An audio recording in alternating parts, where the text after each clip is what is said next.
What's up, Mortal Kombat fans? What's up, everyone? How's everyone doing today? Don't answer. Actually, you can't answer because you're watching. You could comment right now and tell us how you're doing. I'll ask you, Zachary. Oh, I'm doing great, man. It's Easter. It's Easter today. Easter. That's funny because my name is Nathaniel Blostone-Faust. Oh, let's go that way. Yeah, I'm Zach Blostone. This is Zachary Blostone. We are brothers, but I was recently married, so that's why I added that last little hyphenated. Congratulations to me. Yes. Breaking down the patriarch. Here on the Mortal Kombat podcast, we like to talk about religious trauma. Religious trauma. That's right. That's why we say Happy Easter, because it really is Easter Sunday. And when you're a podcast that talks about religious trauma, specifically from the Calvary Chapel Evangelical Church. Christianity. Evangelical. It's interesting. You know, we know that our own father right now is starting his Easter Sunday. Yeah, and we're actually filming this right at 10 a.m. So is legit church just started. They're doing worship, and we're starting our worship. Yep. Yeah, are we going to have worship this morning? Yeah. Too many triggers. Well, let's just jump into today's episode. We have a very special guest with us. Another special guest. I feel very lucky. Yes. Zach and I did this for like almost a year and a half together, talking about 60 plus episodes and our own story. That's what we do here, is we like to share our stories of being raised in any sort of radical religious group. And then some of us that are actually able to get out alive, because we know not all of us do. There's a story there. There's normally trauma. There's normally a lot of issues that arise when you leave a radical religious group, especially when all your friends and family are involved in it and you're like, peace out. And so with us today, we are so happy and very lucky to have a special guest all the way out of Boise, Idaho. They are a therapist, a mental health specialist. They have their own private practice called 10 Mile Counseling. They'll probably give a spiel on what they do a better job. Let's give a round of applause to Heidi Monuteaux. Hey, guys. Hello. Hi, Heidi. Good morning. Happy Easters. Happy Easter. If you don't celebrate Easter, I've been telling people go hug a bunny. There you go. Or a rabbit. No, that it is sounds a bunny. like a way more fun Easter, too. I want to just hug some bunnies. I did think about eggs when I was cracking them this morning. Yeah. Because that's what you do. You crack eggs, right? Yeah. That's like the real Easter celebration. Just cracking eggs. How are you doing today, Heidi? I'm good. I'm really glad to be here, feeling energized and excited about our conversation and looking forward to sharing my experience. So thanks for having me. Yeah. Of course. So much gratitude here for you to step out of your comfort zone to come on to our recorded podcast that'll be on YouTube, Spotify, Apple Podcasts, everywhere you can find this. But we are a visual podcast. And so if you want to see Zachary's beautiful face, my beautiful face, and Heidi's beautiful face, turn off what you're listening and go on YouTube. Yep. Or TikTok or whatever. Or hop on Instagram and you'll see shorts like crazy. Exactly. You'll Way see too lot many of shorts from this episode soon enough. But yeah, thanks for being here. How exactly, remind me, how did you even find out about our podcast? How did we end up here to this point? Yeah, a friend and colleague of mine that you guys had on your podcast, Forrest Benedict. I know there you go. Forrest. Forrest Benedict. He introduced me to your guys' social media. And I think from there, we just kind of took it and rolled with it. And here I am. Yeah, I think if I remember, you hit us up. You DM'd us through Instagram, maybe. It's very possible. I'm pretty sure it was you hitting us up, which it's surprising because for a long time on our podcast, we were reaching out when we were started to maybe do interviews. We were reaching out to people, and 100% of the time we got no's. Like, I do not want to be on that. I will not share my story. Yeah. And then a good friend of ours who's local in town here, who decided that he was for months, they were thinking about coming on and they weren't sure. And then they finally decided hey, I'll come on the podcast and I'll share my story. And that kind of started. And then Forrest was on after that. And Forrest just has this amazing net of a huge community of people. And so that was a huge blessing for Forrest to come on. And then here you are. So I have a lot of gratitude for your vulnerability. I know that what Zach and I have learned is our topic here in our podcast isn't always the easiest. It's not it's not politics. It's not comedy. I mean, it can be funny sometimes. It's not necessarily always easy for us to do this. I feel like every time we get started or about to do a podcast, I'm always like, okay, here we go again. Yeah. Because they're heavy stories. And so I just wanted to say thank you for having the strength to want to share your story. I think it really matters. I think your story is really important. And we talked a little bit on the phone together before this. Probably a way better podcast than, that's the best podcast. Was normally is the phone conversations. Those private conversations. Yeah, maybe a little background. Why you're in Boise, Idaho right now, right? Yes, correct. I've only lived here for about 3 years, but originally from Washington State. So, the whole pandemic, COVID thing, housing market really set me on the path to move this direction. I have a sister that is in Boise, so it just felt right. Of course, everything's telehealth, so I was able to move my family here and kind of keep doing what I was doing in my practice with my mental health clients online. So, but I needed sunshine. And to be honest with you, Boise is way more sunny than the western part of Washington State. So I had to get out of that rain.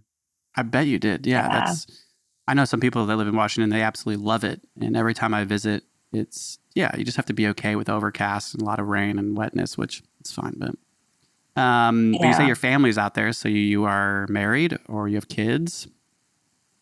Yeah, I was raised in Eastern Washington, so my family of origin is in Eastern Washington. However, my kids are here. I have 5 kids. My baby is 16, which is crazy, and my oldest will be 23 this year. So 5 of them, they're all here too, enjoying the sunshine and settling into the space as adults. So, yeah. Yeah, serious. 5 is enough. 5 is a lot. 5 is more than enough. Yes. That will probably come up in my story around, it was the Christian thing to do. You had kids and you had lots of them. So, although I enjoy and love each one, not return them or give them up for anything, it definitely is kind of part of my religious story. So, wow. Yeah. In fact, they all have very biblical names. So there goes that. Oh, yeah. So do we. Yeah. I mean, I'm Nathaniel, AEL, which is the biblical version. So everyone spells it my whole life. And this is Zachary, which they were going to call you Zachariah. I wish they did. I think Zachariah is way doper, but whatever. I'll take Zachary. Zachary's good. Yeah. Sometimes I call you Zachariah. And or Zacchaeus, that'd be kind of cool too. When we had Forrest on, both of his kids are like biblical to the max, and one of his sons is Nathaniel, spelt the same way as me, and I was like, "You damn Christians!" But this is a great segue. Awesome. Let's jump into your story. This is kind of like the first question I ask everybody, and you can just take it from here, and we'll go after it. Were you born in a radical Christian family? Were your parents Christians? Were you like from birth in the church, or was that something that you found later in life? I'm pretty sure there's a potluck picture of me as a newborn in some Sunday, service kind of basement somewhere. So yeah, wow. I was born into Christianity, really, and looking back, really didn't have a choice. So I have the very traditional, ask Jesus into my heart when I was 5 years old on the living room couch with my mom. I'm pretty sure that's how the story goes. So wow. Yeah. I mean, that's cute. It's damaging, but cute. Yeah. It was so cute. Yeah. Yeah. And I needed that because the other alternative, I didn't want to burn in hell forever. So yeah, seriously. Was that something you thought about at that? Can you even remember, I guess, thinking those things at that age? Yeah, that's a good question. I think for me, I kind of was more drawn to just doing what I was told, right? Like doing what was right. So I'm very compliant. I was not the rebellious child, at least not, younger years. But yeah, it was kind of more because that's what I was told I needed to do, and I did not want to disobey. I think that's kind of my driver versus more of like the fear of hell. So Yeah. What was the, I know it's Christianity, but was it like denominational, non-denominational? What was the church you guys were in? yeah, it was called Grace Brethren Church. Never heard of it. Yeah, I don't know anything other than to call it that. I know my dad was raised very strong Baptist, and we grew up in the same denomination that my mom was raised in. So we, is it Jerry Falwell? Like I remember listening to him in the mornings while we were getting ready for church. Like it was, service on top of service. Oh, yes. So, we know that well. Our dad's the pastor, and so he was teaching morning, day, and night. And what was that name you just said? Jerry Falwell. Is it Jerry Falwell? So it's like, yeah, I've heard the name before. I can't think of who they are. Yeah, I feel like every time we interview someone, they have a different person that was like their guy. Like ours was Chuck Smith. Yeah, so I guess we need to write it. Yeah. Yep. Everyone has their own elderly white male. Yep. I'm pretty sure now, I may have the name wrong. In fact, I may need to go Google it really quick, but I'm pretty sure that was the Liberty University guy, right? Which there's been a lot of controversy around Liberty University. For sure. Recently. So, yeah.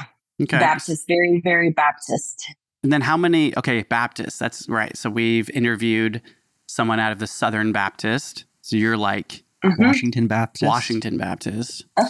Be interesting. It's still evangelicals. It gets. I mean, Baptist is Baptist, which there's a lot of correlation with Calvary Chapel, the non-denomination or the denomination, whatever church we were raised in. Basically, it's intense. There's a lot of rules. It's one way or the highway, black and white, right? So you're like 5 years old. You're giving your life to Christ with your mommy on the couch.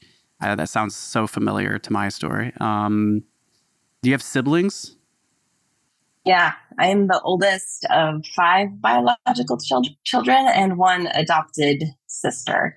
Damn. So yeah, I'm the oldest. Wow. And lots of aunts and uncles, lots of cousins. Again, that's kind of what we did. We just had big families. Procreate. So, totally. Procreate. I think that's in the book of Psalms. You must procreate. I know that's Deuteronomy. I have forgotten all of it. So then, are you the only one in your family that's like, I guess you said you live with your sister. Is your sister still a Christian? My youngest sister, who lives in this area. I would say I am the black sheep, officially the black sheep of my family. So I'm kind of the odd man out. Yeah. The only one. Which is interesting. I think the only one. There may be some cousins, extended kind of cousins, and absolutely family members like aunts and uncles who were kind of kicked out of the family for not falling in line. So, wow. Yeah, I would say definitely black sheep, trying to kind of have relationships with these family members. Yeah. And it's really challenging. It's been really challenging. I think there's just something that feels so safe to Christians when things feel similar or the same. And if there's any kind of difference in belief or thinking or action, it just feels too dangerous. And I don't know if you guys remember that, but I mean, that's how I was raised. And I remember thinking that way too, growing up. It's like, we did not, spend time with anyone that were non-Christian. We did not spend time with anyone that were, in interracial marriages. Like we did not spend time with anything outside of what we knew to be, anything less than Christian, I guess. So, yeah. I think that's what comes up with my family currently. It's like Heidi, she feels too different and it's just too scary. Wow. So then your sister, though, that you live in, I said live with, but you live in the same area as Boise. She still goes to church. So they're at church right now. Yes. That's so interesting. Yes, so then you have you have a good relationship with her, though. Yeah, I do have a good relationship with her. I think if we can keep conversations away from, things of God or Christianity or kind of my history or my behaviors that I'm choosing today, or how I'm parenting my children, if we can keep conversations off of those topics, I can have, kind of a really surface level relationship with my family members. But when we get, intimate, it gets a lot more challenging. Yeah. Tell me about it. Yeah, we totally understand that. Yeah, we have a rule in our family that's no politics, no religion. It's just rules. And that's probably been the hardest boundary to set. I had to have multiple conversations with my folks about why we're setting that boundary, because that was such a common theme, especially just they're arguing about life was such a part of our family. It almost felt like that's what we thought. That's what I don't know. It almost seems like that's what's familiar, is that we argue about politics and religion. And so now that those boundaries are up, the relationship's doing so much better. It's way less aggressive, way less exciting at times, because it's, which is a good thing. But so then when did you walk away? Or why did you walk away? How did that happen? I know that's probably a lot that happens in between you being 5 years old and from when. Yeah. How old were you when you did walk away? Yeah, I think my beginning to take steps from walking away was when I went back to school to get my master's in counseling. So that would have been 2010. And just had exposure to some really amazing university professors. And I think, oddly enough, it was at a Christian university. So, there's some interesting pieces in that. But I think because of my profession, we are trained to be non-judgmental. The curriculum really exposed us to a lot of different cultures, a lot of different people, a lot of different experiences. And I think it caused me to ask questions that I never had to ask, or never really got the opportunity to ask. It exposed me to things that I really never, ever was exposed to. So I think those little seeds at the very beginning were really instrumental in my walking away. I think simultaneously, I had been in a marriage where there was chronic infidelity, chronic gaslighting. And so I think, the work that I was doing around that also was instrumental in it. And I can kind of tell you a little bit more about the church harm and really the church abuse and trauma that I experienced that was more, directly connected to my relationship with my husband at the time. I think that played a big part in it too, because that piece of it made religion really confusing. And so I think because of that confusion, I had to start questioning a lot of the things that I was taught. So those two things together, I think, really started my process of walking away. Wow. So it's basically issues in your marriage and how that correlated to what you were taught in the church, or what was handed down from those leaders in the church, those connections. And you said that started to really take effect or whatever in 2010. So that would have been 14 years ago. So you've been you started your deconstruction almost about 14 years ago. Yeah. I was early 30s. Wow. So yeah. Yep. It's a good amount of time. I've grown up with kids, the whole deal, and everything kind of just started crumbling around me. So, which, right, as you guys know, that's a scary experience for anyone who's been in a church setting that feels very safe and familiar for 30 years, 35 years, and just having everything. I don't want to say it blew up all at once, but it definitely felt like the bottom kind of fell out from under me, and I had to kind of face it, kind of reality slapped me in the face. Yeah, it's like the planet starts spinning the opposite way. It's like gravity fall. It's like all of the laws of physics that you thought you understood, right? It's like, wait a minute, you're telling me the whole world operates in a different way, and I have this. Yeah, I am my own person, and I'm able to trust myself. It's fucking mind-boggling when it happens, and it's absolutely frightening. I was 15 or so when I started. I was still living with my folks. I was a teenager. And so my experience was like a teenager's, like these, it was so aggressive and so out of control and so much pain. But like, I was such a young kid. And so Zach was, mid to mid 20s when he kind of started to really deconstruct, but he had siblings older than him that were deconstructing as well. And so I think that there's a significant, not saying that anything is better or worse, but just that there's a significant difference if you've been married with kids in your 30s and then all of a sudden you're like mind blown. Yeah, I'm just so curious what that was like. But before we get there, so you're not, what I'm gathering is that you're not married anymore. Yes, I'm currently divorced. So that was kind of the more recent kind of walking away from Christianity.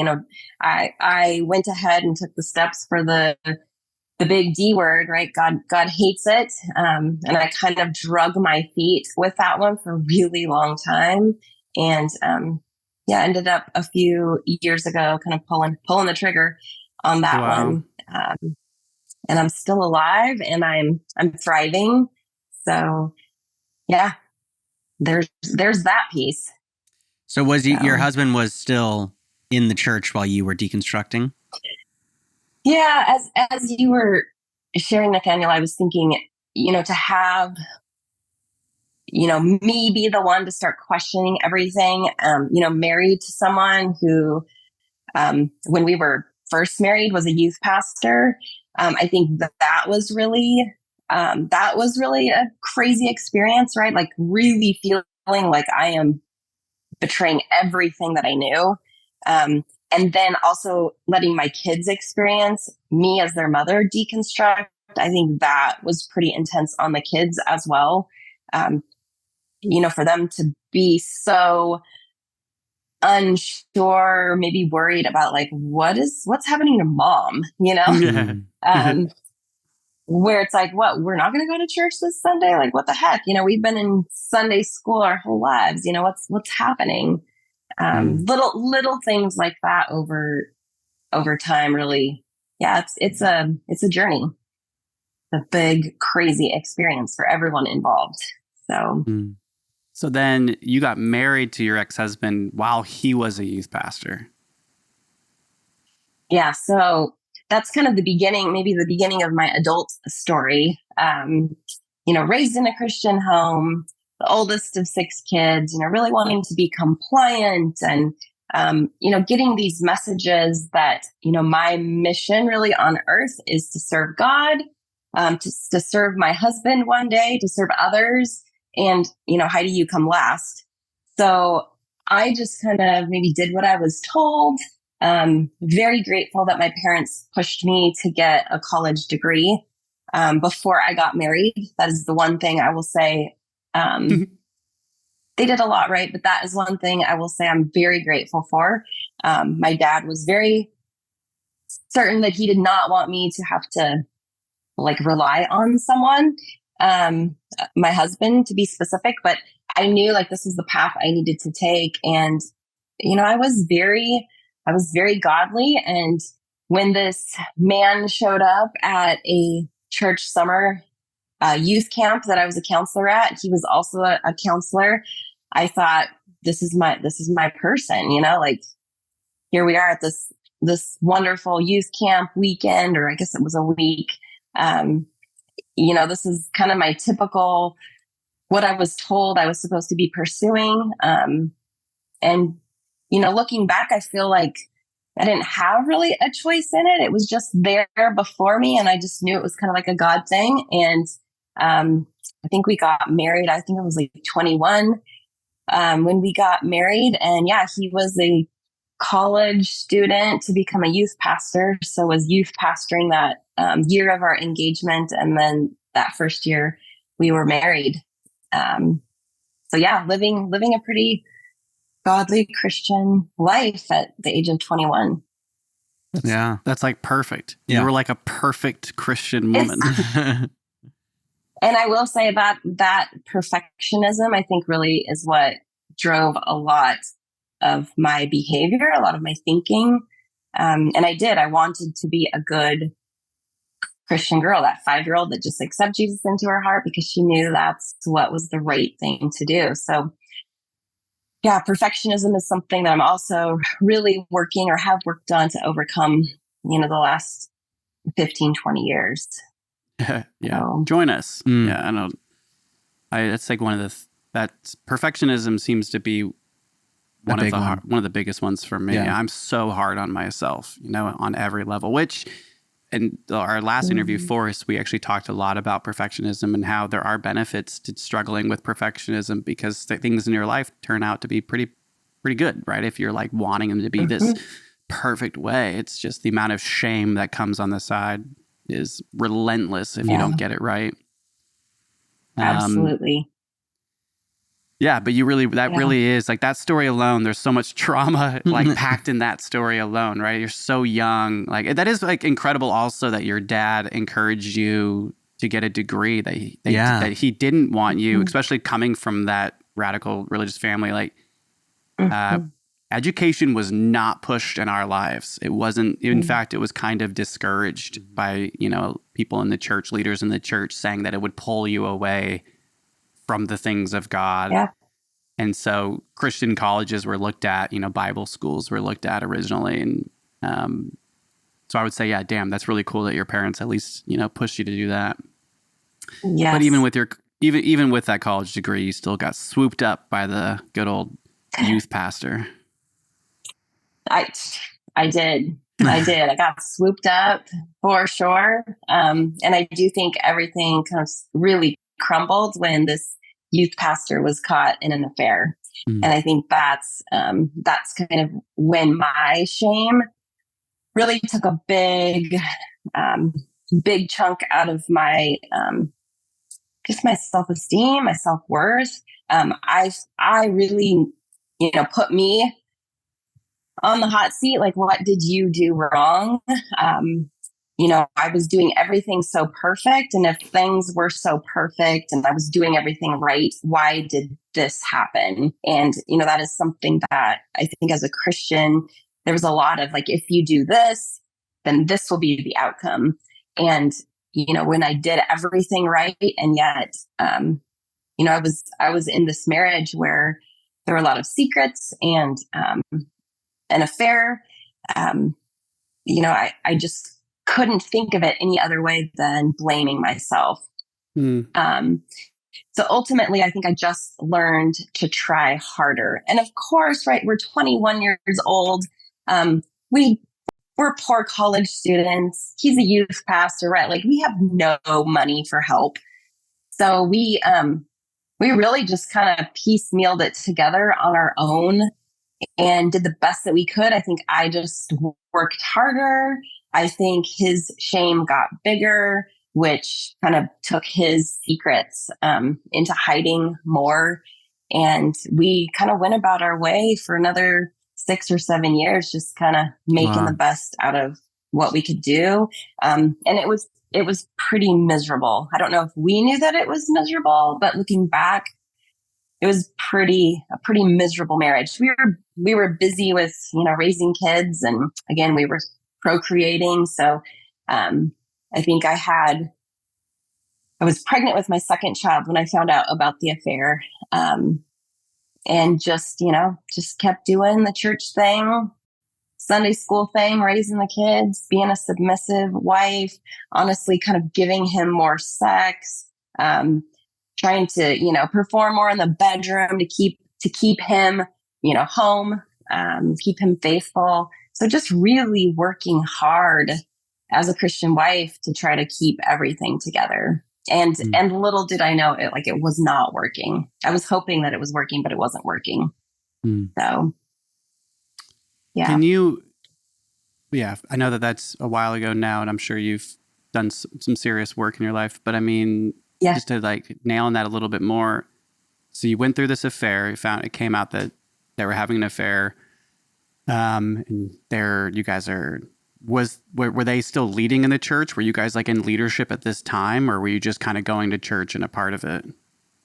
Yeah, at that point in time, he was no longer leading a church. We had actually moved, and I can go into those details if you want, but I think he was pretty lost and kind of probably dealing with his own crisis of faith. Here he was, this person, and he had did this horrible thing. I think we found that we needed more support. And so we wanted to be closer to family. He at the time kind of told me he did not want to be a youth pastor. So long story short, we ended up moving to be closer to family, and he had a job opportunity that opened up. So we were actually at the time not attending church when that came out. So when that came out, I kind of went into what I knew as familiar, and I said, I need to find a church.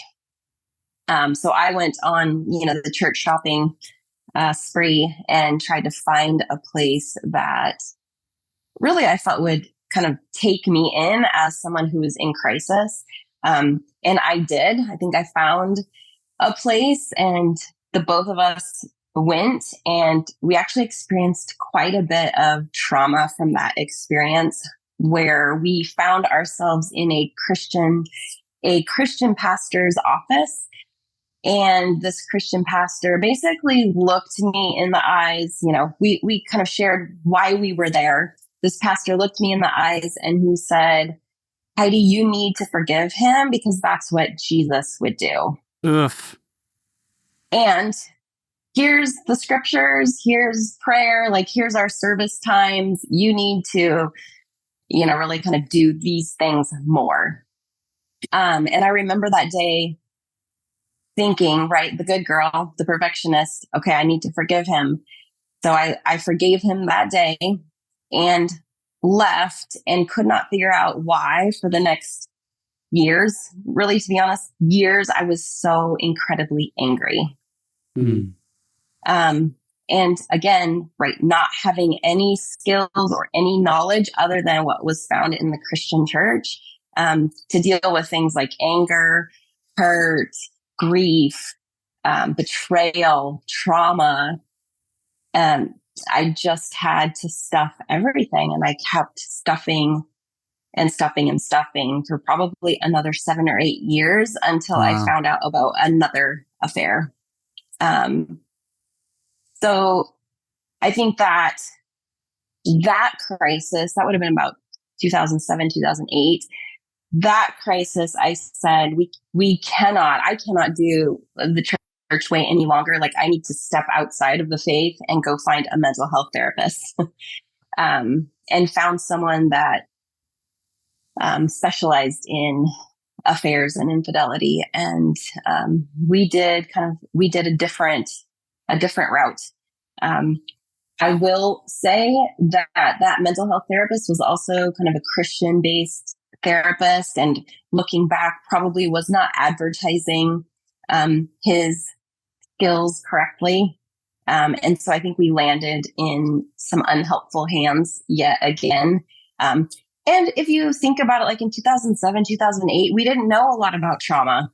Not even really mental health therapists were just really starting to understand the trauma, and specifically how it relates to the nervous system. Mm. And I think, that work, where I did really good work with trauma and my body, that came later. That was in 2017, when I really started doing that good work.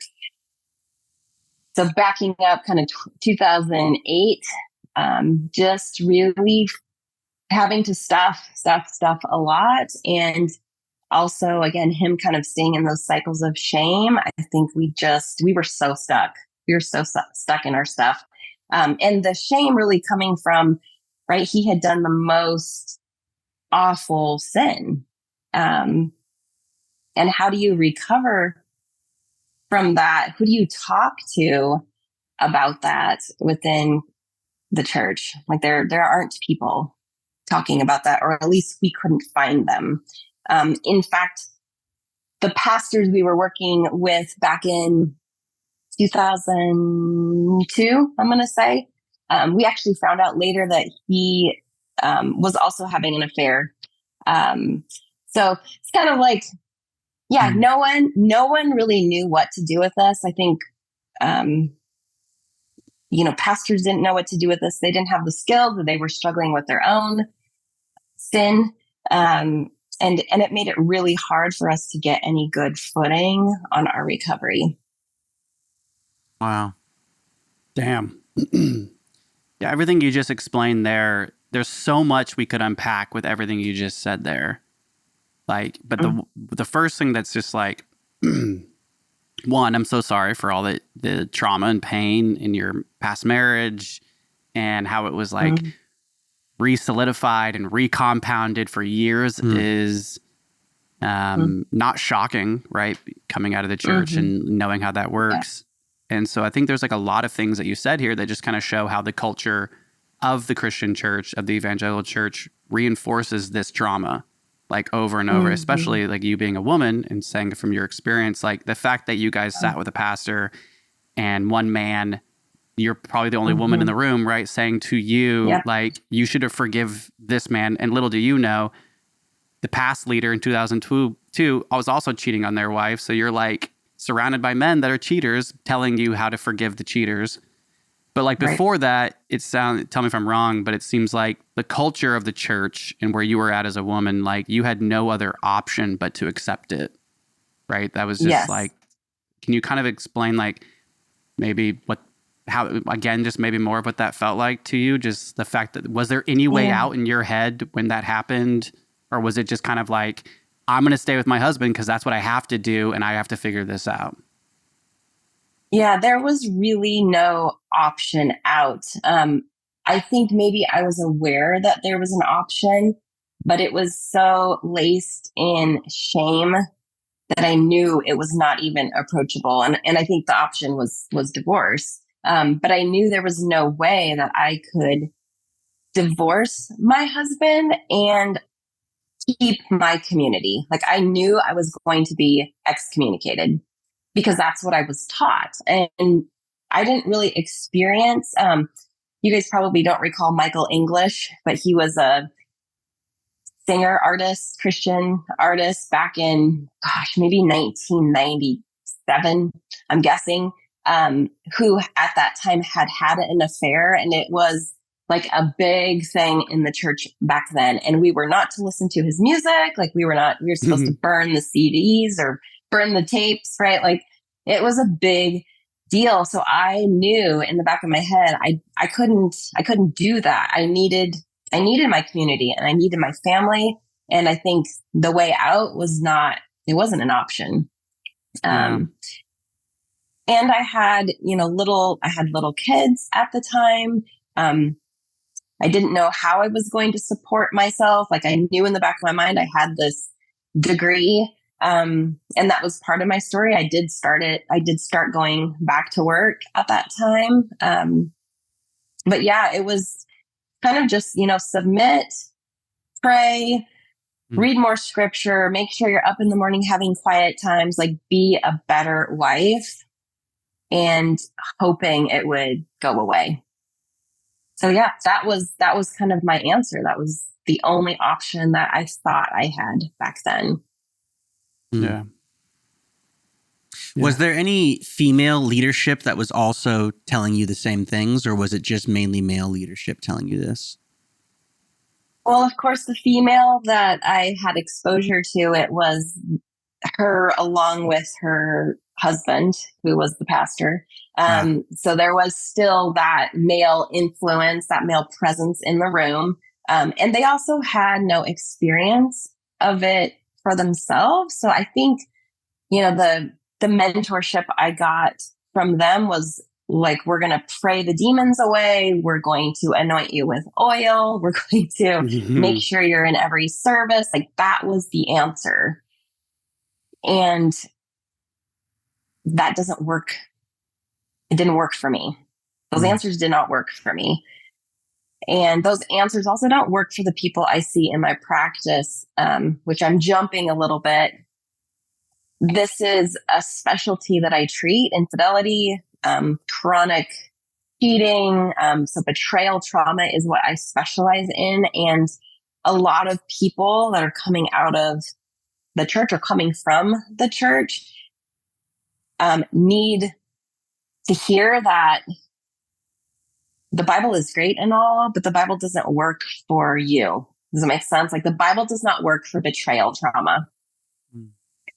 There's a lot of verses that do not work for abusive marriages. And I think when I start planting that seed for these people, they feel a sense of relief because they too they can't see a way out because the church, religion does not give you a way out of abusive relationships. The Bible is great, right? But it kind of, the culture in the Bible, in many ways, I think is what can help create these abusive relationships. I mean, God is an abusive God who demolishes whole cities and turns people's wives into pillars of salt if they act out of line and try to kill your firstborns. And women in the Bible are, from as much that I've researched, aren't really put in the greatest of light or any sort of leadership role, right? Right. And so definitely, it's a nice seed to place to be like, maybe this isn't the book you should be going to be, supporting the trauma that you're in. Wow, that's fascinating. And we'll jump to your patients, your clients, and more of your practice in a little bit. But I'm really curious. You were stayed in this marriage for like 7 years or whatever. You guys move, and then 2008, 2009, 2010. You're kind of like you're getting your master's. You said at this time, right? And you have 5 little kids. So your youngest is 2 at the time. Then in 2010, if I'm getting it right. Yep. So this is insane. The fact that you're getting your master's, you have 5 kids, you're in a tough marriage, going through all the trauma, and you are still getting straight A's, I assume. So you're very smart. I will say I did for the first time in my life get straight A's, if not close to straight A's. And that's kind of a whole nother, it's a whole nother part of my trauma history is, really feeling so much pressure growing up and being in that state of fight, flight, freeze. I was a horrible student as a child. I was just always so worried that I was doing something wrong or I was going to displease God or the authority, whoever that was at the time. I now know that because I was under so much stress, I couldn't actually be in the part of my brain that does schooling, if that makes sense. I could not be in my prefrontal cortex. I had to be in the trauma brain. That part of my brain was so activated that I did not feel safe enough to relax in school settings and actually learn.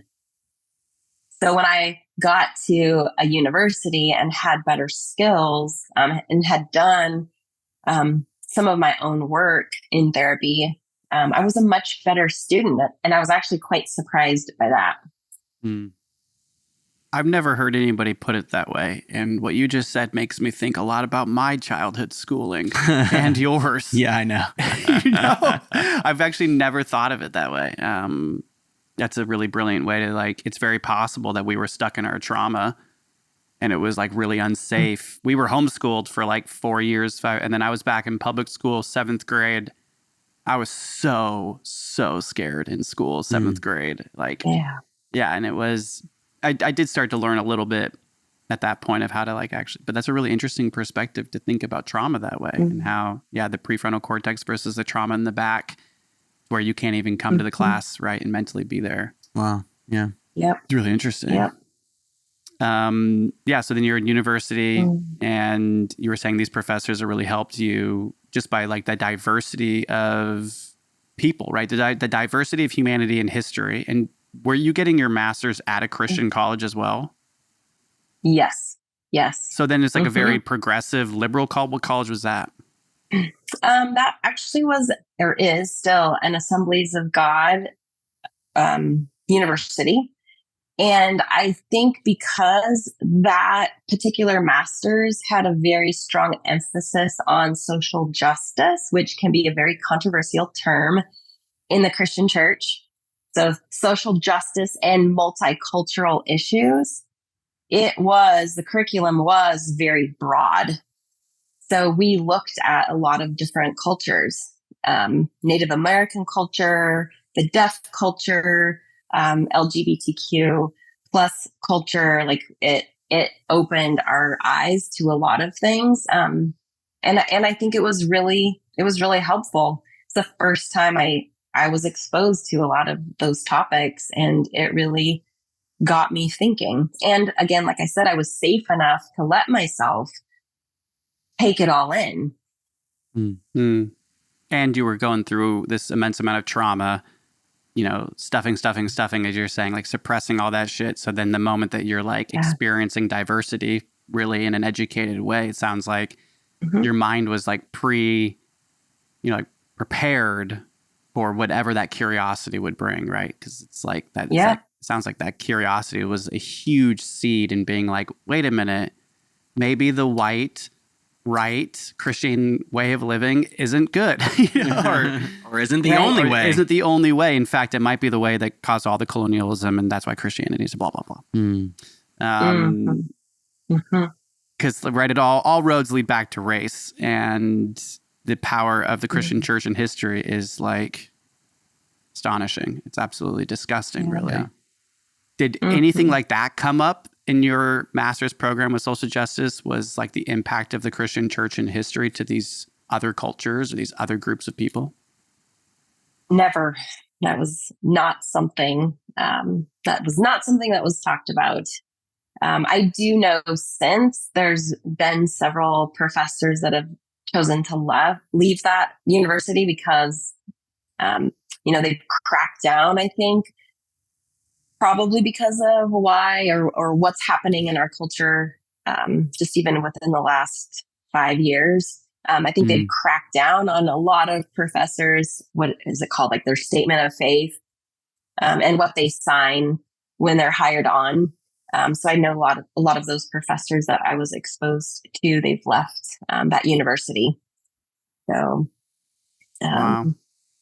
Yeah, I think I got pretty lucky to be exposed to a lot of the experiences I did for those 2 years of my master's.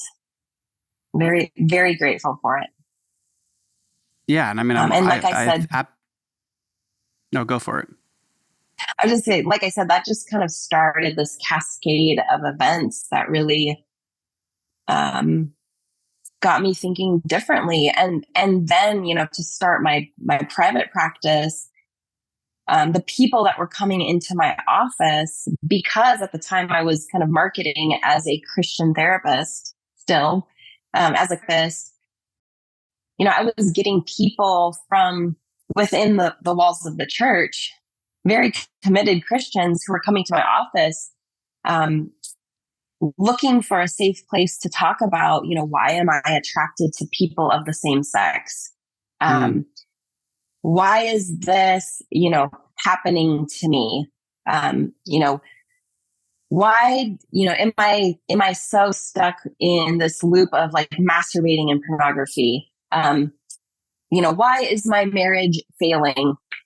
And I had to get pretty stinking creative, and really dig deep into some research and some books and figure out like, how am I going to help these people?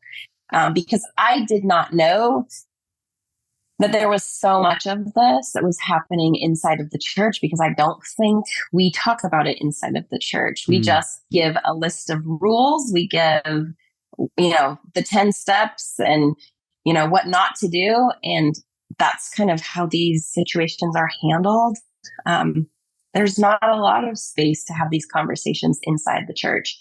And like I said, that was kind of the next big layer of my stepping away from the church, is realizing in my trying to figure out how to help these people that the way I was thinking and the way I was taught was not accurate. It was not helpful. Wow. Fascinating. So you started your practice as a Christian therapist still, and then you do you still consider yourself a Christian therapist? I don't. On probably the the best of days, if I was to look at my old Christian self, probably the best of days, I would say I'm a Jesus follower. I think I still carry a lot of those beliefs with me. Like, I want to show up in my life how Jesus showed up to people. But I definitely do not consider myself a Christian as the world would define it. So yeah, the religious part of Christianity really turns me off. The Pharisee, that kind of living just, again, really, really turns me off. Yeah. Yeah. Jesus was actually like a pretty wonderful human. If you just read the Bible and like what Jesus preached and did and proclaimed, if our government ran off of Jesus's terms, we'd have like free healthcare and a lot more funding for the poor and all these amazing things. But that's not how the religion runs. So yeah, totally. Right. Yeah, right. I've always said that the greatest miracle Jesus ever did was getting a lot of people to follow him, which is what a lot of other white men do. I mean, Jesus wasn't considered white, even though a lot of Christians in our country like to make him white. But yeah, I think there's a lot of aspects of Jesus's life that are really incredible. I still hold on. It's like the more I heal and the more I conquer my own trauma and my anger issues and, depression and anxiety, like the closer I get to my truth or whatever, however you want to call that, I find myself feeling more and more like how I used to think of Jesus when I was a kid. I'd be like, oh, actually, this is how I used to think, to try to be. And it was so hard to match that as a kid, right? To be like Jesus. And then as I've dealt with all my mental health and really dealt with my issues, I feel more of that actual like serenity and love and light, right? And like a lot of my mantras are things that Jesus would say in red letters, but now I just say them to myself. I just say, I am the way. I love that. Yeah. Okay. So then before we get, so then you're like 2010, you're 2 years into your master's, you get your master's. I'm trying to kind of get to where you decided to go through with your divorce, the big D word, right? And then you're on your own. What was the transition? Did you guys, when you were deconstructing in front of your kids, and also when you're deconstructing in front of your ex-husband, I mean, did you guys deconstruct together? I mean, how did that work, I guess? And how did you end up on your own in this new sort of person, right? This new life? Yeah, I'm going to be a little sarcastic here and maybe call myself a Jezebel. Okay. But I kind of took that, my curiosity, and just kept sharing it. What I was learning, I just kept sharing it with him. In the process of deconstruction and our training as therapists, we were also needing to do, I didn't mention this, but he went back to school with me. We went back to school together because we wanted to do this work together. Oh, wow. So he also is a therapist. So in this process of becoming therapists, we're having to do a lot of training, and we're having to face our own shit. And we're doing our healing in this work of becoming therapists, our individual healing. And through that healing, and I'm going to say, what was your original question? Oh, I was just, my original, I think you're nailing it, but yeah, this happens to me all the time on how this did we cast. get to? Yeah, just that transition to like, as you're deconstructing, you guys, you're saying you're going back to school together. So like, did he deconstruct with you, or that whole process? Yeah. So again, me being kind of this Jezebel who was kind of leading the way. And we were also needing training and doing our own work and getting healthy as individuals. He actually came to me and said, hey, I just want you to know I've never been completely honest, and I want you to have the truth now. And basically disclosed to me, I'm making a very long story short, but basically with the help of wonderful therapists, basically disclosed to me that, he had been keeping a lot of lies for a lot of our relationship for the whole time, really.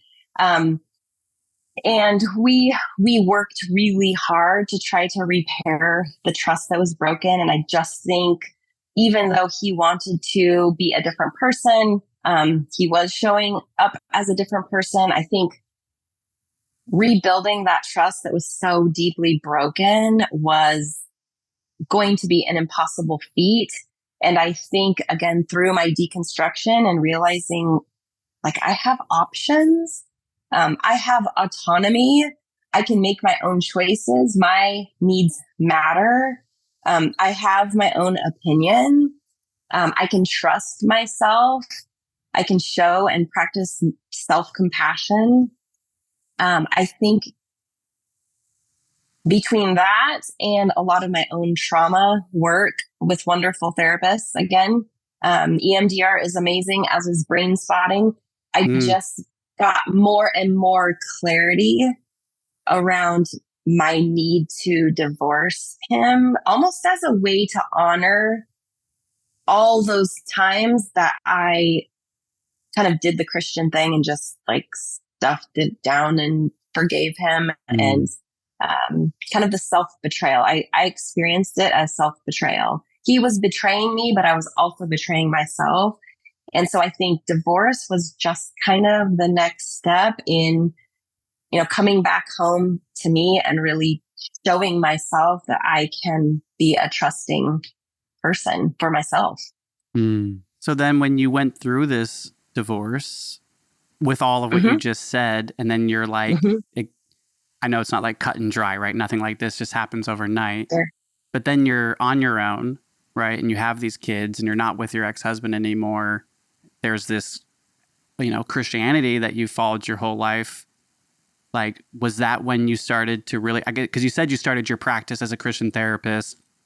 When, I guess I'm trying to get at is like, when was it when you really realized that this whole way you had been living for so long and through all that trauma of the divorce, when was it, like, was there like a light bulb moment that you made the connections of the church and how it all kind of compounded into your marriage and compounded into his life? And, kind of what I'm getting at, like. Yeah. I love that you're acknowledging it's not going to be cut and dry. So that's great. Like, I think it was kind of this gradual thing. I will say there was probably a really big shift that, as you ask the question, even I can feel it. It happened, when he kind of really blew my world up one more time. I kind of felt like I'm done trying to do it that way. Like, I've tried to hold on so hard to the old way, the Christian way, and it's just not working. Like, I just keep almost like hitting my head into a brick wall, right? I've got clients that are coming to me out of the church, struggling with, normal human things that the church just kind of doesn't want to talk about. I've got my marriage that's kind of in the cycle of betrayal and lies. And then I've got this other part of me that's like opening my eyes to all these wonderful, amazing things.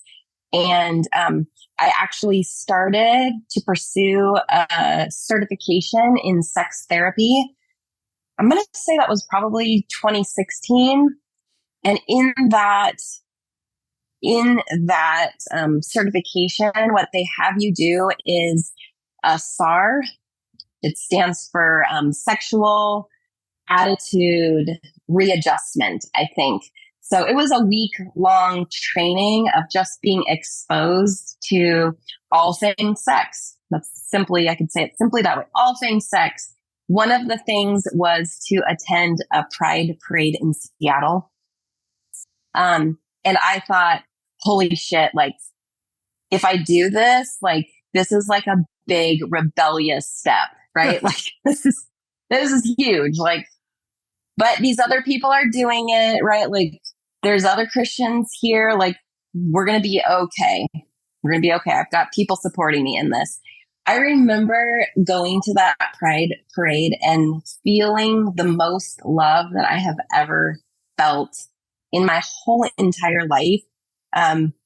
It was magical. Like, that's the best way I could say it. Like, it was everything that the church told me that, it was supposed to be. It was the exact opposite.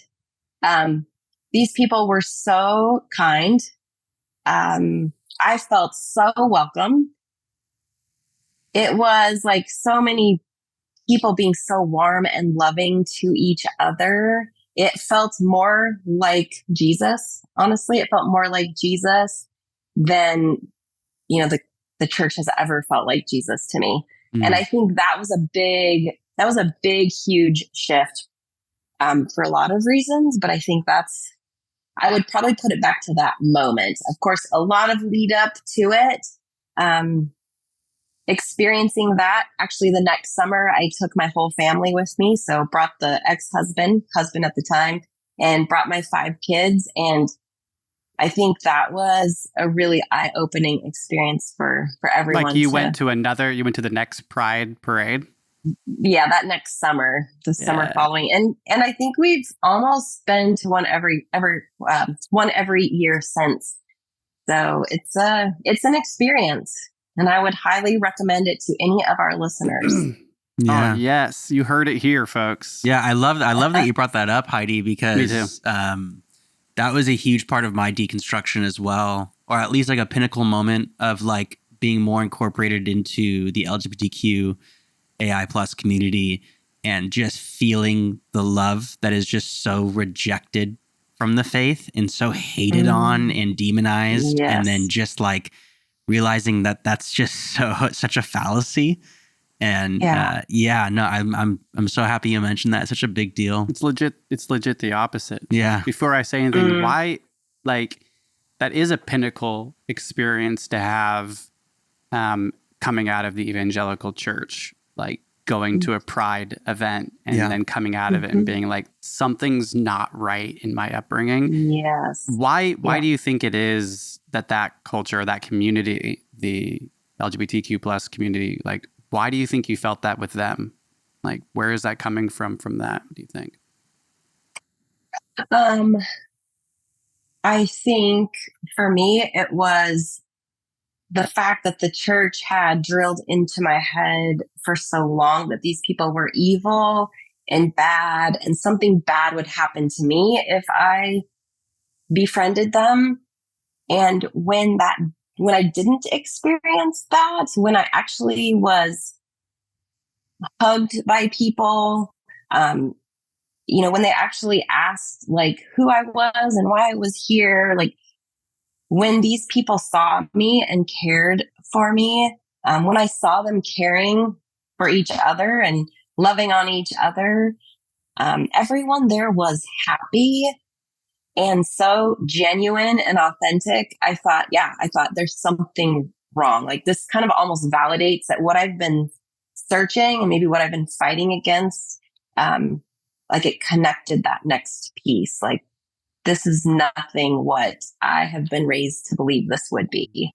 Yeah, that's a beautiful answer. It's like being surrounded by people that have gone through so much trauma and discovering their own true identity, and then coming together as like a group to celebrate that, to be like, we're celebrating identity and how hard it was. No one can stop us. Yes. And I think that coming out of like the Christian church where they're like, fuck your identity. Your identity is in God only. Yeah. Right. And I think there's like something about that energy. When Zach and I, like, he was still wasn't deconstructed, was still considered himself a Christian, but he joined me in being a DJ, and we were DJs for many, many years in LA and San Francisco. And probably the most supportive, and I was long gone out of the church. I had plenty of hate, drinking myself to pieces as a party animal. But some of the crews that I got really close to in San Francisco was the Pride and homosexual kind of LGBTQ plus dance community.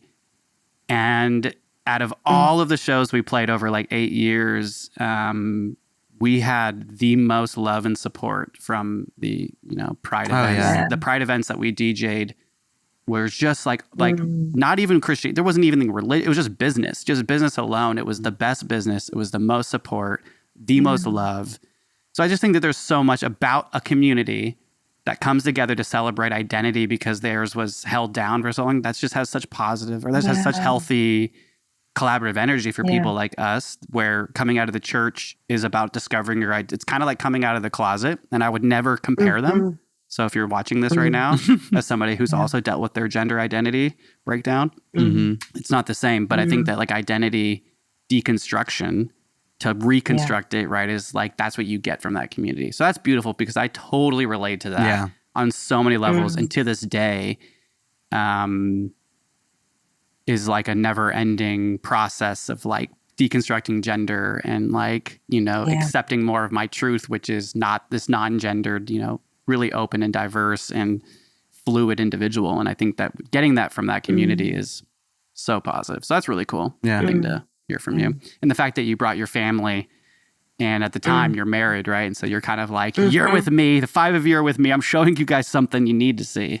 Yeah, so that leads me, your kids in all of this. So you start deconstructing, you go to a pride parade, you bring them the next year.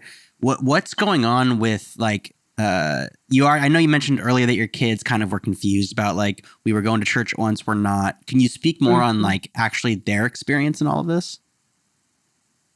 I would love for them to speak for themselves. I know, you know, I try really hard to create safe space for them to come to me because they're still processing all of that, which I expect them to process it for a long time. I think, you know, they're grateful for those experiences. And I think they're still very confused by those experiences.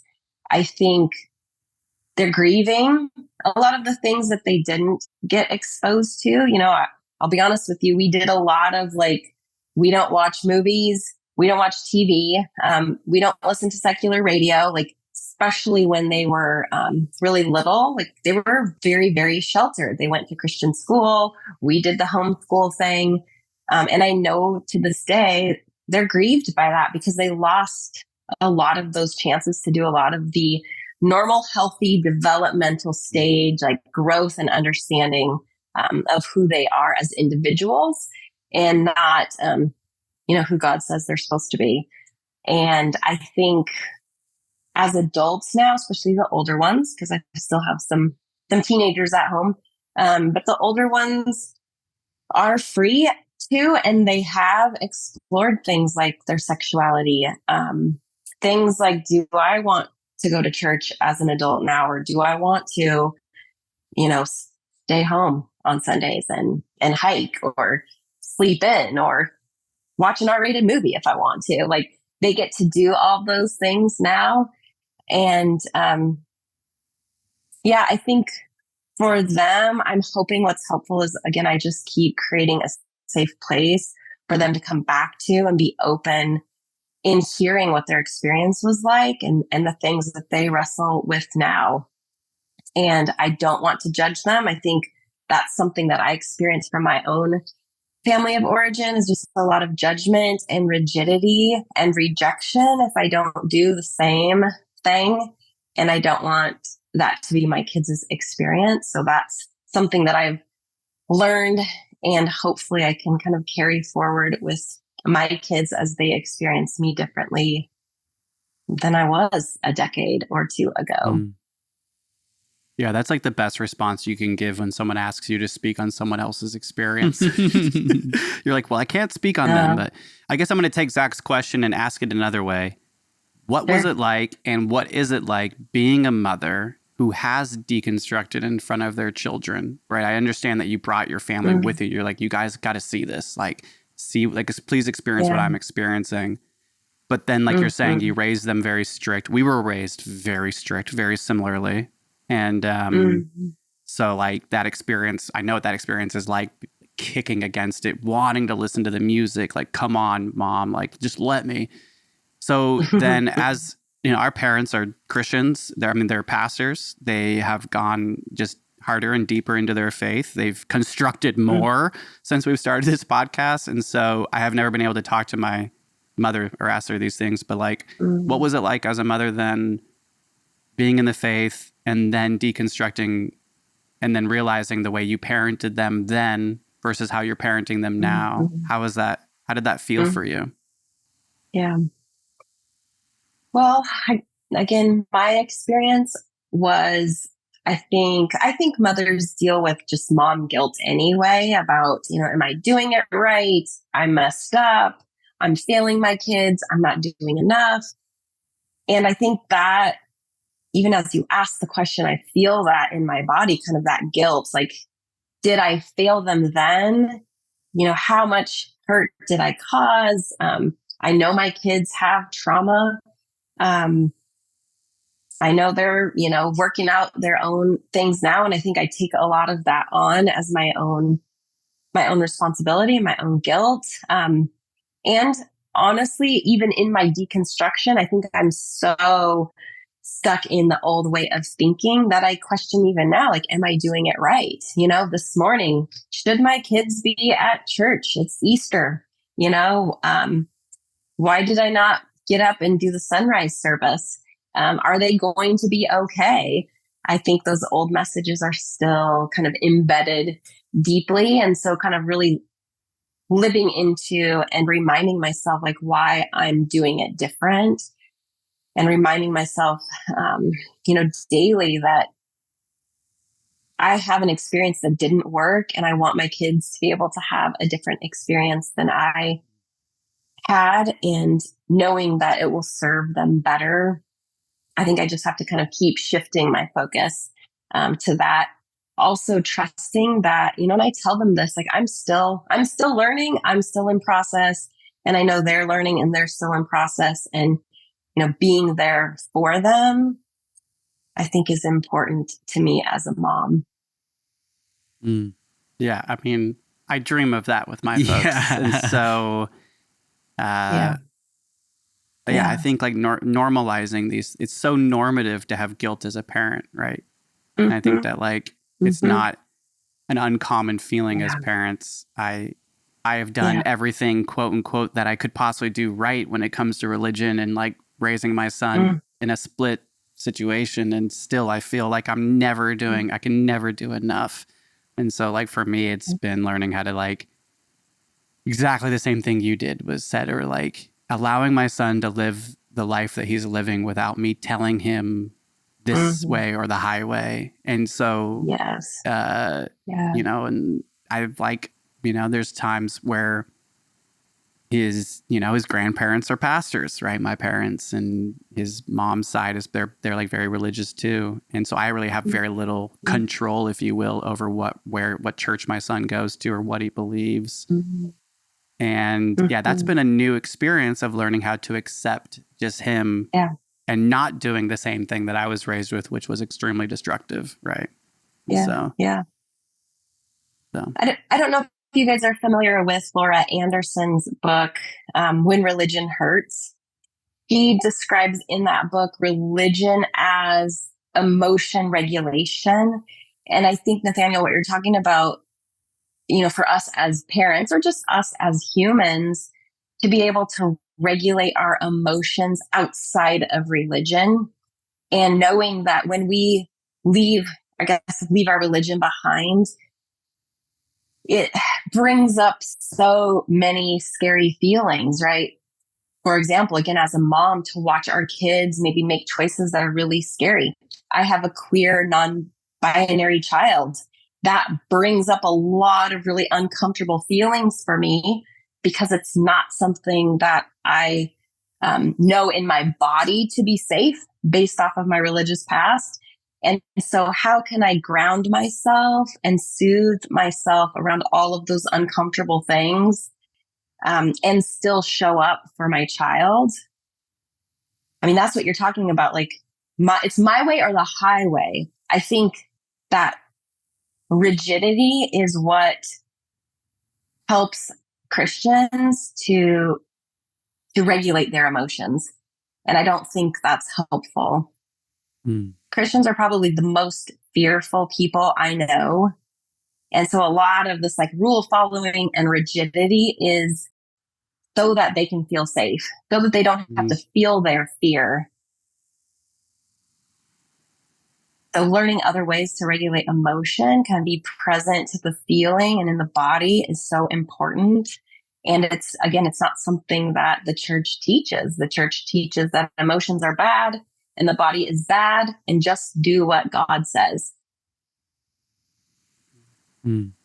It's funny because what you just said is what my therapist has told me countless times over and over and over, which, when we choose anything out of fear, that's going to be something, right? It's going to have a reactiveness to it, which is so hard. Religion aside, everything aside, like life is so scary. And especially when you have kids, it can be scary. And it all falls on us, right? To do the right thing or what have you.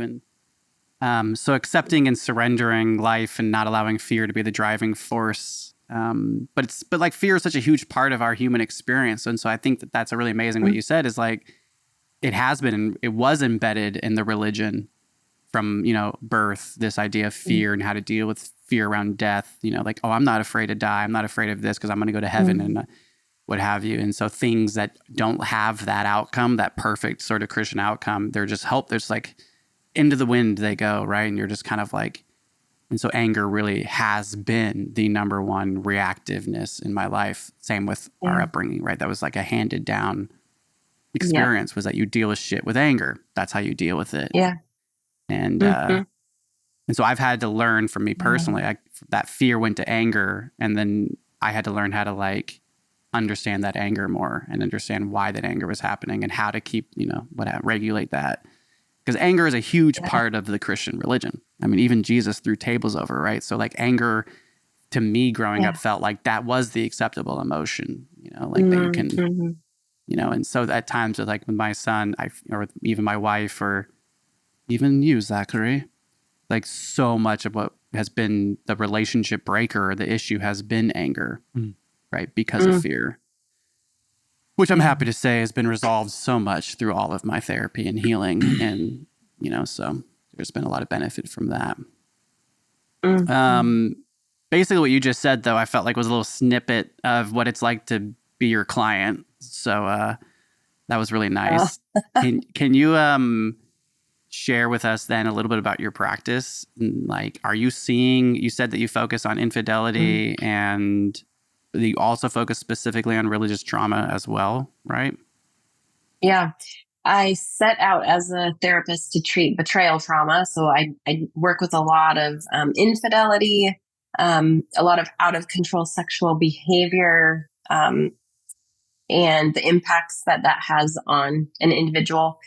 And because of that, I have just kind of morphed myself into someone that works with a lot of religious trauma. I think the two go hand in hand. There's a lot of sexual shame where there's a lot of out of control sexual behavior, or people who are kind of really struggling with the impacts of sex and sexuality. Religion, I think religion is a big part of that. So deconstructing religion is absolutely something I specialize in. I'm also an EMDR therapist, and I am trained to do brain spotting, which is kind of a cousin to EMDR. I also use a lot of internal family systems, or IFS, and deal with a lot of complex trauma. So I see anyone who really wants to work on their trauma history and showing up in their life in healthier ways. And I love what I do. Yeah. I mean, we can see that. I mean, that's like pouring out of you, which is amazing. You're also incredible at communicating and sharing this. And so I think you've chosen the right field. And if you're curious what IFS is, or internal family systems, we just interviewed Forrest Benedict, who gave us a really good kind of whole podcast on IFS specific to religious trauma. So go ahead and check that out. But you brought up EMDR and brain spotting, which you're a specialist in. So what is EMDR and brain spotting? Yeah, EMDR stands for eye movement desensitization and reprocessing. And really it's a therapy that works with your nervous system to process trauma out of your body and basically replace it or create new neural pathways around something that's more positive. So it's a trauma therapy. It's been well researched, working with veterans to be really beneficial on treating post-traumatic stress. And it I needed it. Working with the people that I work with, I needed it. So it was a certification that I got a few years, maybe 4 years into my practice. And I'm very grateful for that tool.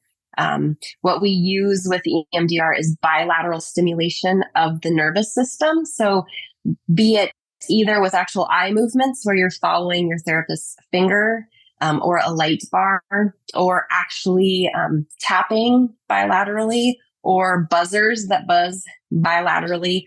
We're getting the brain to fire neural pathways and wire neural pathways together.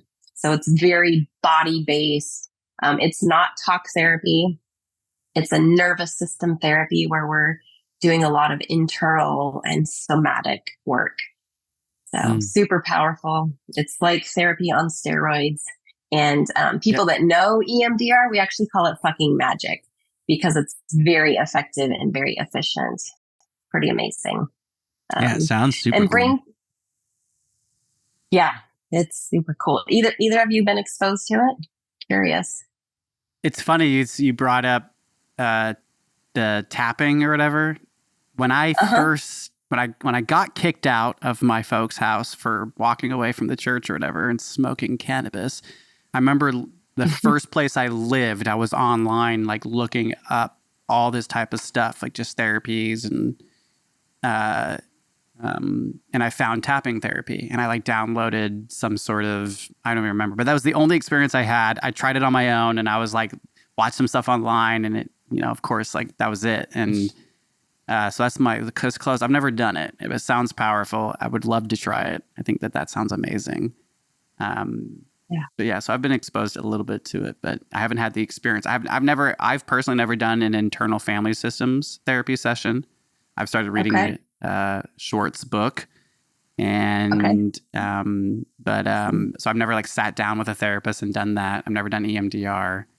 I personally yearly do some pretty intensive plant medicine retreats that kind of encompass hundreds of different modalities all into one weekend, and it's insane and transformative. And so, but that's great. Yeah, and then what is brain spotting? Yeah, brain spotting is pretty similar to EMDR. So very body-based, very trauma-focused, not a lot of talking. We're just really paying attention to the body. But what we're doing that's different, rather than moving the eyes, we're actually keeping the eyes in one spot, the spot where when you think about the trauma, it's most intense.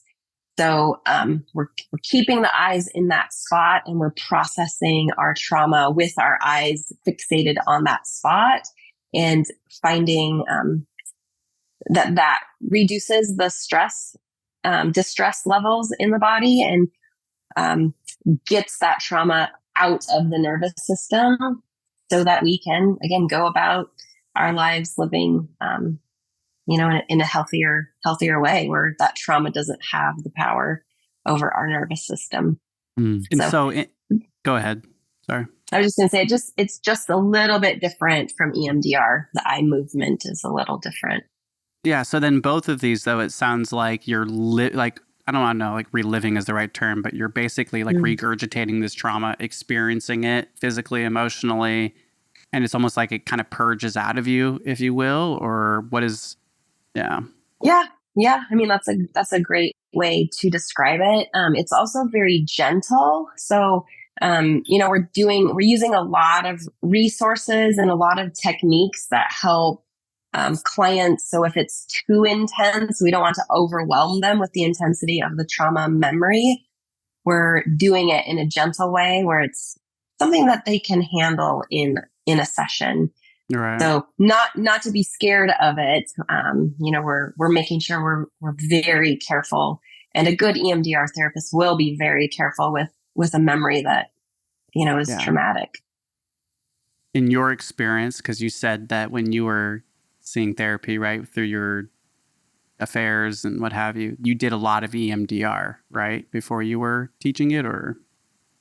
Yeah, I avoided it for a long time. And then I knew that if I wanted to be a good therapist for my clients, that I needed to go do my work. So I started doing my work, a few years into my practice, and was doing a lot of EMDR therapy around my history, around my past. And yeah, I felt that work was very beneficial. Um, I also did a lot of IFS with a different therapist, and that work is incredible. And then did some brain spotting. So I kind of do my own work and then go get trained in the stuff that I experience as helpful. And that way I can offer it to my people. Yeah, you can be like the living proof that it works. Yep. And the stuff that doesn't work, right? I've been trained in some things that also weren't really great, and I don't use those, right? Those are kind of lower on my list of tools in the toolbox. They kind of sit at the bottom. These other ones kind of float to the top because they're very helpful. And scary. I like how you said it's gentle and soft. My experience with regurgitating or purging trauma to better familiarize myself where it comes, like getting it out of my body, has been, for me, like I benefit so much from intensity. Like violent healing is what I've always called it, whereas other people do not benefit from violent healing at all and need a much slower and softer approach. But I think the older I'm getting, I'm learning how I desire more softer. Like I've been getting such a soft therapy with my therapist now for years. And the plant medicine retreats I go on, for the most part, have been extremely aggressive and, violent in the healing process, but no doubt so amazing and so therapeutic. And that has been sort of the process, is sort of having to relive traumas in such obscure ways to where then I can really familiarize myself with the age of that child that experienced that trauma, which is like where IFS in my life has taken much a stronger role in being able to sort of categorize these experiences in these different ages as a kid. And but yeah, it's something I'm definitely going to consider doing. I definitely want to have a much more intensive, or not intensive, but legitimized EMDR or IFS therapy session at some point. Totally. Maybe. We shall see. Just so if you're watching this cast, we're just as human as you are, okay? None of us get out alive, all right? We all got to go through this shit. But it is scary, and I'm scared to do it. Even with all the work I have done, it really is a process. And, when, like us, if you're watching this or listening and you were somebody that were born like we were out of the womb into this evangelical Christian faith, God damn, this trauma goes so deep. And I feel like every time I make a new milestone or a new step in my own truth or my authentic self, I'm always like very quickly reminded how the trauma still creeps up. That fear is still there, right? Because life never is the same. There's always new opportunities to like practice these like really healthy modalities of living. Well, here we are. Is there anything like, because we've just been going at it, I mean, is there anything like off the top of your head right now, like on our cast or just right now with your story, that you would want to share, or, anything at all? I don't think so. I think that fear, kind of the fact that this is scary work, I mean, that's a huge piece of this. When I see clients that come to my space to do work, I mean, we talk a lot about just showing up is such an act of bravery. And to kind of face this stuff can feel so lonely, and we really risk a lot in doing the work. And it is also super rewarding. But I don't want to miss the fact that it is scary. It's scary to leave behind what we knew, what our identities were about, and to really figure out, who am I and what do I want to be? What's important to me? That work is legit. So I think that's just, I want to maybe echo what you said. Yeah.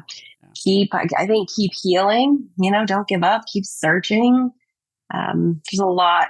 I think this religious trauma, I think, is just going to blow up. Like, it's just like a tsunami is coming. People are going to realize that they're not alone, and there's a better way, And I think we're just kind of touching the tip of the iceberg with all of it right now. Yeah. Well, I mean, yeah. And if there's more people like you in this world, then yeah, we'll definitely be on the right path to eradicating the radical religious trauma that is like embedded in so much of this world. There's radical religion in all of history, right? And the ones that we were raised in just happen to be the colonial history of racism and sexism and murder and in so much atrocity. And so not only is it scary to like, you know, exhume our own trauma, but that trauma is connected to the entire world. And I think looking at the Christian history and our attachment to it can be super scary when you really do sort of break down and deconstruct Christianity in this world and how it's been in our history. It's pretty ridiculous. And I think that that's a huge also part in my life with deconstruction is realizing that there's my life. I've had an experience and there's been so much other life before us because of this same culture and history that has just been like generationally cursed and handed down, or if you will, like generational trauma just over and over. And so it runs really, really deep in history too. Yeah. Zachary has a question he likes to ask all of our guests. Go ahead, Zach. Do it big. I will. So I'm changing the question the more we do it to make it more direct. But I normally ask about all these children that are stuck in the faith and everything, but more directed towards the individuals that are starting to deconstruct, or maybe like even just a little bit before are starting to question the religion and the faith. Is there any advice that would come to your head that you would think that you wish maybe you were told or you heard, or something that you could give as a piece of advice for someone in that stage? I think the thing that came to my mind first was like, just keep searching. Just keep questioning, just keep asking, like little step by little step. I think we'll get there, or this person who's, you know, starting out will get there. It's just little by little by little. You can't do it all at once. Maybe Nathaniel can, because he likes that intense, you know. Yeah, some of us, right? Some of us, sure, not all of us. But yeah, maybe just keep taking steps, and I think the next little thing will open up, right? The next door, the next window, the next light, you know. It just kind of keeps showing itself to you in this process. At least that's, you know, my experience was it just kind of kept opening like the next little bit. So that's my thoughts in this moment. I love that. Yeah. Yeah. It's beautiful. Just keep searching. Yeah. Love it. We've, I think we have to like make a little like poetry book of it. I would love, because we've asked that question to everybody and everyone has such a really, really smart, heartfelt answer. And I would love if we just had a book that every single page was just like that one piece of advice. You flip the page, that one piece of advice. Yeah, because I think what you're saying, like just keep searching or just keep questioning, is kind of what Forrest said, which is curiosity. Yeah, be curious. And Julie was saying like, you are good, telling those people like that. If you're like in that place, it's like, just remember that you are good, especially coming out of a place where you're told you're inherently bad. Yes. Right? It's so hard to think clearly if you're just thinking you're bad all the time for thinking that way, right? There's so many mental blocks. Yeah. I just want to say thank you so much for doing this. I know you're so busy, and I know that you were recently really sick, and we had to push this podcast back a week. So I'm so happy we were able to make this happen. Yes. And you, with all you've been through in your past marriage, and you as a woman coming out of the church and the trauma you've been through, I just really want to commend you on coming on our cast. I know that we are perceived as two bros, but we really try to create such a safe space here for anybody and everyone to feel safe enough to do what you just did. So that speaks volumes to our space here. And just very thankful for you for doing this. And I know that at some point we really are wanting to bring back our first handful of guests to come back on, especially people that work in the field of therapy and have like a focus in their lives being in this. We do different parts of our podcast that aren't about just your story, but more of just your word or your advice being included on a topic that we're talking about. We'd love to have you back someday if you'd be interested. And so awesome. yeah, you guys have been great. I appreciate the opportunity and look forward to what you guys bring in the future. I'm excited. Well, for Excited our to watch cast, you grow. And oh yeah, we'll see what happens. So much growth. I feel like it's like consistent growing pains. The algorithm doesn't like the topic we talk about, so whatever. well, we'll have to just keep sharing. That's it. That's right. Keep questioning and keep sharing. Yes. That's right. Comment. That's right. Comment. Yeah. like, share, follow. Yeah, exactly. Yeah, if you're watching this right now, go ahead and like this video and put a comment on the video. And tell us what you're thinking about this interview. Or don't. If you're one of those hyper evangelical white males, please stop. Please stop commenting. If you're somebody that isn't in evangelical Christianity, please share your comments, because we know everyone else that is evangelical will share their comments. Yes. All right, folks. I think that's it. Anything else, Zachary? No. Thank you so much for coming on, Heidi.